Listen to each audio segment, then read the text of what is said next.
तो हेलो दोस्तों, BPSC teacher 9 में एक बार फिर से आपका स्वागत है। तो चलते हैं दोस्तों मगध साम्राज्य के मौर्य साम्राज्य में। मौर्य साम्राज्य में चंद्रगुप्त मौर्य को पढ़ते हैं। और चंद्रगुप्त मौर्य का जो शासन काल चला था 322 ईस्वी पूर्व से 298 ईस्वी पूर्व तक चला था।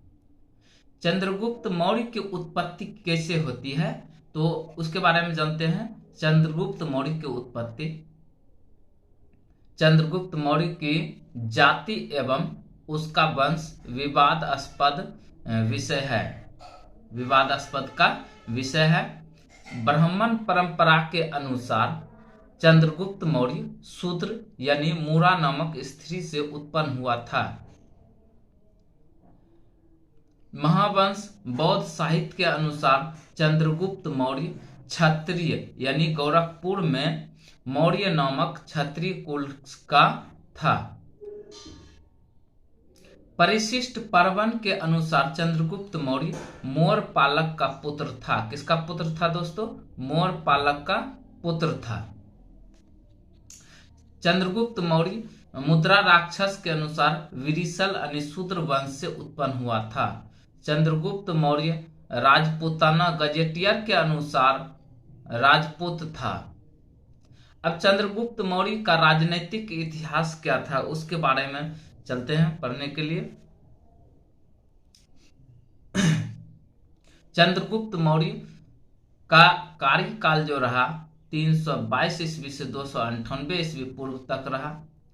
चंद्रगुप्त मौर्य एक स्वेच्छाचारी शासक था। चंद्रगुप्त मौर्य कैसा शासक था? एक स्वेच्छाचारी शासक था। चंद्रगुप्त मौर्य ने अपने सारे अधिकार अपने हाथों में रखे हुए थे। चंद्रगुप्त मौर्य सारे अधिकार अपने हाथों में रखे हुए थे। 305 ईस्वी पूर्व में चंद्रगुप्त मौर्य ने चाणक्य की सहायता से पंजाब प्रांत के यूनानी गवर्नर यूडेमस एवं सिकंदर के उत्तराधिकारी सेल्यूकस को पराजित किया था। चंद्रगुप्त मौर्य बहुत संघर्ष के बाद संधि की शर्तों के अनुसार चंद्रगुप्त मौर्य को क्या क्या प्राप्त हुआ तो उसके बारे में जानते हैं। तो बहुत संघर्ष के बाद चंद्रगुप्त मौर्य को हेरात, कंधार, काबुल एवं मकरौन के प्रदेश प्राप्त हुए थे। चंद्रगुप्त मौर्य ने 500 हाथी सेल्यूकस को उपहार में दे दिया था। चंद्रगुप्त मौर्य ने 500 हाथी सेल्यूकस को उपहार में दे दिया था। मेगास्थनीज ने पाटलिपुत्र को क्या कहा था? पोलियो ब्रोथा कहा था। चंद्रगुप्त मौर्य ने सेल्यूकस की अपनी पुत्री हेलेना यानी कार्नेलिया से विवाह कर लिया था। सेल्यूकस ने मेगास्थनीज को अपना राजदूत बनाकर चंद्रगुप्त मौर्य के दरबार में भेजा था। सेल्यूकस ने मेगास्थनीज को अपना राजदूत बनाकर चंद्रगुप्त मौर्य के दरबार में भेजा था। चंद्रगुप्त मौर्य के शासन काल में ही स्थूलभद्र के नेतृत्व में पाटलिग्राम में प्रथम जैन संगीति का आयोजन हुआ। किसके नेतृत्व में? स्थूलभद्र के नेतृत्व में चंद्रगुप्त मौर्य ने किया था। चंद्रगुप्त मौर्य के शासन काल में ही स्थूलभद्र के नेतृत्व में पाटलिपुत्र में प्रथम जैन संगीति का आयोजन किया था। चंद्रगुप्त मौर्य ने अपने जीवन के अंतिम समय में जैन सन्यासी भद्रबाहु के साथ श्रवणबेलगोला यानी मैसूर कर्नाटक चला गया और चंद्रगुप्त मौर्य ने चंद्रगिरी पर्वत पर चंद्रगुप्त बस्ती बसाई और संलेखना पद्धति द्वारा अपने प्राणों का त्याग किया था। कौन सी पद्धति? संलेखना पद्धति के द्वारा चंद्रगुप्त मौर्य ने अपना प्राण त्यागे थे। चंद्रगुप्त मौर्य ने चाणक्य यानी विष्णुगुप्त कौटिल्य, विष्णुगुप्त कौटिल्य की मदद से घनानंद को मारकर मौर्य वंश का शासन कायम किया। चंद्रगुप्त मौर्य ने चाणक्य यानी विष्णुगुप्त कौटिल्य की मदद से शुंग वंशीय शासक घनानंद को मारकर मौर्य वंश का शासन कायम किया। साहित्य स्रोत: चंद्रगुप्त मौर्य की जानकारी कहाँ कहाँ से मिलती है, किससे मिलती है, तो उसके बारे में जानते हैं। तो कौटिल्य का अर्थशास्त्र मौर्य वंश के राज व्यवस्था की जानकारी देता है। कौटिल्य का अर्थशास्त्र मौर्य वंश के राज व्यवस्था की जानकारी देती है, जो कि 15 अधिकरणों में विभाजित था तथा इसमें राज्य के 7 अंगों का वर्णन है। जो बड़े से नंबर 1 स्वामी, स्वामी मतलब होता था राजा, अमात्य मतलब होता था मंत्री, और इसमें मित्र भी होता था, सेना होता था, कोष होता था, दुर्ग यानी किला भी होता था, और जनपद भी होता था। यह सब जानकारी अर्थशास्त्र में मिलता है। अर्थशास्त्र की तुलना मैकियावेली के प्रिंस से की जाती है। अर्थशास्त्र की तुलना मैकियावेली के प्रिंस से की जाती है। मैकियावेली के प्रिंस से की जाती है। मुद्रा राक्षस, मुद्रा राक्षस की रचना विशाख दत्त ने किया था, और विशाख दत्त मुद्रा राक्षस में नंद वंश के पतन तथा मौर्य वंश के उत्थान के बारे में जानकारी देता है। मुद्रा राक्षस नंद वंश के पतन और मौर्य वंश के उत्थान के बारे में जानकारी देता है। इंडिका मेगास्थनीज की पुस्तक में मौर्य काल के प्रशासन, समाज और अर्थव्यवस्था पर प्रकाश डालता है।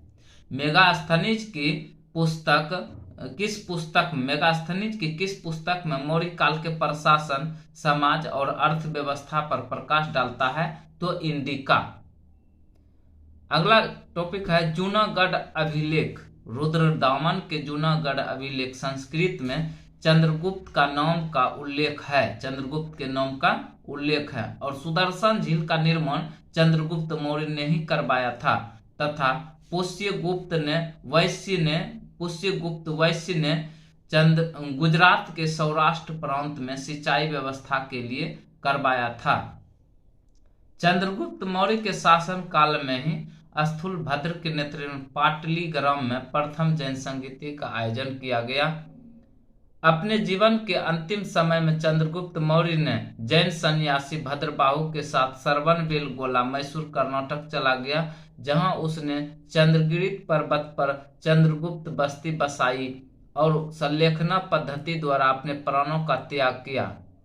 मेगास्थनीज सेल्यूकस निकेटर का राजदूत था। मेगास्थनीज कौन था? सेल्यूकस निकेटर का राजदूत था। मेगास्थनीज 7 वर्षों तक चंद्रगुप्त के दरबार में रहा और उसकी कृति इंडिका और पर्याय है, लेकिन यूनानी लेखक एरियन, डायोडोरस, स्ट्रैबो आदि ने अपने लेखों में उद्धृत किया था।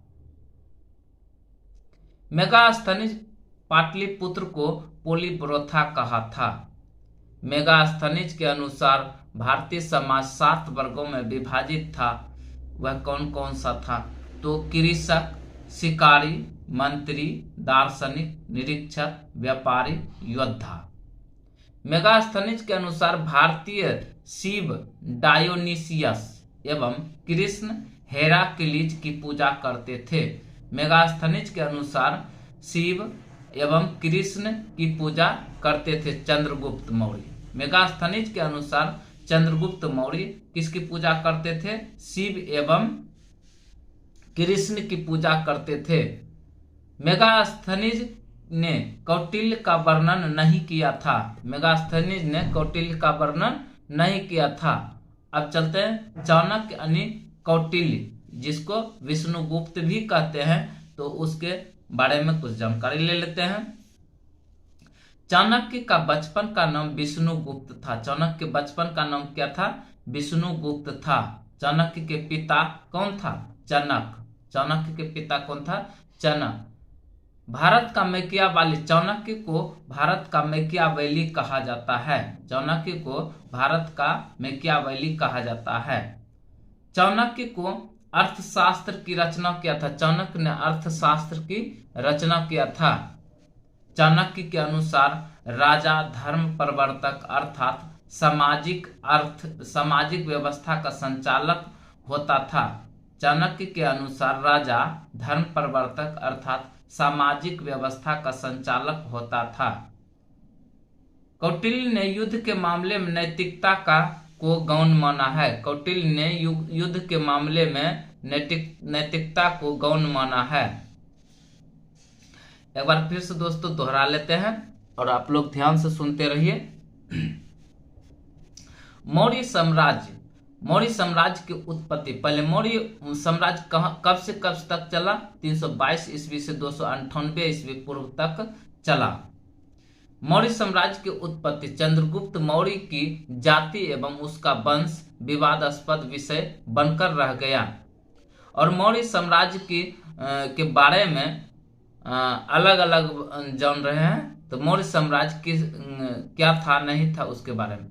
तो मौर्य साम्राज्य ब्राह्मण परंपरा के अनुसार शूद्र था। मौर्य साम्राज्य, मौर्य वंश चंद्रगुप्त मौर्य जो था ब्राह्मण परंपरा के अनुसार शूद्र था। वह चंद्रगुप्त मौर्य जो था मूरा नामक स्त्री से उत्पन्न हुआ था और महावंश बौद्ध साहित्य के अनुसार चंद्रगुप्त मौर्य गोरखपुर में मौर्य नामक क्षत्रिय कुल से पैदा हुआ था।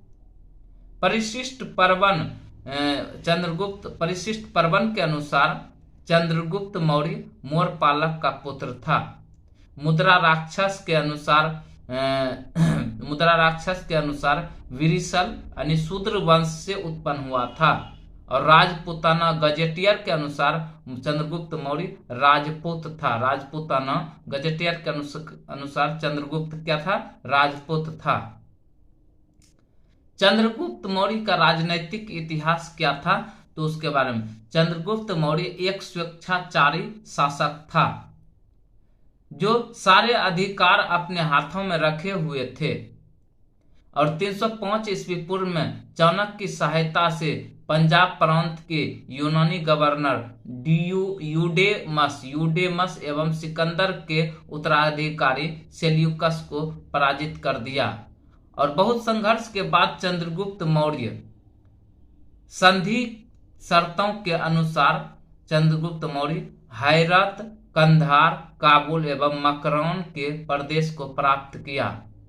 चंद्रगुप्त मौर्य ने 500 हाथी सेल्यूकस को उपहार में दिए थे। क्योंकि सेल्यूकस ने चंद्रगुप्त मौर्य को साथ दिया था, युद्ध में साथ भी दिया। और सेल्यूकस की एक पुत्री थी हेलेना, जिसका अन्य नाम है कार्नेलिया। उसका विवाह कार्नेलिया से विवाह किया था कौन? चंद्रगुप्त मौर्य। इसी कारण चंद्रगुप्त मौर्य ने सेल्यूकस को 500 हाथी दान में दे दिया था। सेल्यूकस ने मेगास्थनीज को अपना राजदूत बनाकर चंद्रगुप्त मौर्य के दरबार में भेजा था। चंद्रगुप्त मौर्य के शासन काल में ही स्थूलभद्र के नेतृत्व में पाटलिपुत्र में प्रथम जैन संगीति का आयोजन किया था। अपने जीवन के अंतिम समय में चंद्रगुप्त मौर्य जैन सन्यासी भद्रबाहु के साथ श्रवणबेलगोला मैसूर कर्नाटक चला गया और वहां चंद्रगुप्त मौर्य ने चंद्रगिरी पर्वत पर चंद्रगुप्त बस्ती बसाई और संलेखना पद्धति द्वारा चंद्रगुप्त मौर्य ने अपने प्राणों का त्याग किया। चंद्रगुप्त मौर्य ने चाणक्य यानी विष्णुगुप्त कौटिल्य की मदद से शुंग वंश के अंतिम शासक घनानंद को मारकर मौर्य वंश का शासन कायम किया। साहित्य स्रोत, अर्थशास्त्र। कौटिल्य का अर्थशास्त्र मौर्य वंश के राज व्यवस्था की जानकारी देता है। जो कि 15 अधिकरणों में विभाजित है तथा इसमें राज्य के 7 अंक का वर्णन है। स्वामी, पहला है स्वामी, स्वामी मतलब राजा। दूसरा है अमात्य, अमात्य मतलब मंत्री। तीसरा है मित्र। चौथा है सैन्य। पांचवा है कोष। छठा है दुर्ग। सातवां है जनपद। अर्थशास्त्र की तुलना में मैकियावेली के प्रिंस से की जाती है। मुद्रा राक्षस, मुद्रा राक्षस जो है विशाख दत्त द्वारा कृत मुद्रा राक्षस। नंद वंश का पतन हो गया। मुद्रा राक्षस में जो जानकारी मिलता है इसमें कहा गया कि नंद वंश का पतन हो गया यानी समाप्त हो गया तथा मौर्य वंश का उत्थान के बारे में जानकारी देता है। कौन? मुद्रा राक्षस। इंडिका, इंडिका मेगास्थनीज की पुस्तक है जो कि मौर्य काल के प्रशासन, समाज और अर्थव्यवस्था पर प्रकाश डालता है, जानकारी देता है। जूनागढ़ अभिलेख, रुद्रदामन के जूनागढ़ अभिलेख संस्कृत में लिखा हुआ था जो कि चंद्रगुप्त का नाम का उल्लेख किया है। और सुदर्शन झील का निर्माण भी कौन किया है? चंद्रगुप्त मौर्य ने किया है तथा पुष्यगुप्त वैश्य ने गुजरात के सौराष्ट्र प्रांत में सिंचाई व्यवस्था करवाया था। सिंचाई व्यवस्था करवाने के बाद तब उसके बाद मेगास्थनीज आता है। मेगास्थनीज आता है और मेगास्थनीज क्या था, कौन था? तो सेल्यूकस निकेटर का दूत था। कौन था? सेल्यूकस निकेटर का दूत था। कौन? मेगास्थनीज। मेगास्थनीज 7 वर्षों तक चंद्रगुप्त के दरबार में रहा और उसकी कृति इंडिका प्राप्य है। लेकिन यूनानी लेखक एरियन, डायोडोरस, स्ट्रेबो आदि ने अपने लेखों में उद्धृत किया है। मेगास्थनीज पाटलिपुत्र को क्या बोला था? पोलीब्रोथा बोला था। पाटलिपुत्र को पोलीब्रोथा बोला था। मेगास्थनीज के अनुसार भारतीय समाज 7 वर्गों में विभाजित था। पहला था कृषक, दूसरा शिकारी, तीसरा मंत्री, चौथा दार्शनिक, पांचवा निरीक्षक, छठा व्यापारी, सातवां योद्धा। एक बार फिर से सुन लेते हैं। मेगास्थनीज के अनुसार भारतीय समाज 7 वर्गों में विभाजित था। उसमें पहला कृषक, दूसरा शिकारी, तीसरा मंत्री, चौथा दार्शनिक, पांचवा निरीक्षक, छठा व्यापारी, सातवां योद्धा। इन 7 वर्गों का भारतीय समाज इन 7 वर्गों में विभाजित था। कृष्ण, मेगास्थनीज के अनुसार भारतीय शिव एवं कृष्ण का पूजा करते थे। शिव एवं कृष्ण की पूजा करते थे। मेगास्थनीज ने कौटिल्य का वर्णन नहीं किया था। यानी चाणक्य यानी कौटिल्य के बारे में भी कुछ जान लेते हैं। तो चाणक्य का बचपन का नाम विष्णु था। चाणक्य के पिता का नाम चनक था। चनक। चाणक्य को भारत का मैकियावेली कहा जाता है। अर्थशास्त्र की रचना किया था किसने? चाणक्य ने। चाणक्य के अनुसार राजा धर्म प्रवर्तक तथा सामाजिक व्यवस्था का संचालक होता था। कौटिल्य ने युद्ध के मामले में कौन सी नीति अपनाई? नैतिकता को गौण माना था। कौटिल्य ने युद्ध के मामले में नैतिकता को क्या माना था? गौण माना था। तो दोस्तों आज तक इतना ही। तो चलते हैं, नेक्स्ट डे मिलते हैं नेक्स्ट टॉपिक के साथ। आज तक इतना है, ज्यादा आपका समय नहीं लेते हुए आज यहीं तक है।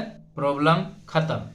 और जो भी प्रॉब्लम हो, जो भी क्वेश्चन हो, तो दोस्तों अगर आप कमेंट जरूर करिए और कमेंट आपके लिए खुला है। जो क्वेश्चन में आपको डाउट है वो क्वेश्चन कर सकते हैं। जब भी मैं कमेंट बॉक्स खोलूं तो फिर मैं उस कमेंट बॉक्स में जो भी आपका जवाब होगा, प्रश्न का जवाब होगा, वो मैं उत्तर उसके लिए दे दूंगा। ओके, तो वीडियो अच्छा लगे तो वीडियो को ज़्यादा से ज़्यादा शेयर और लाइक करें।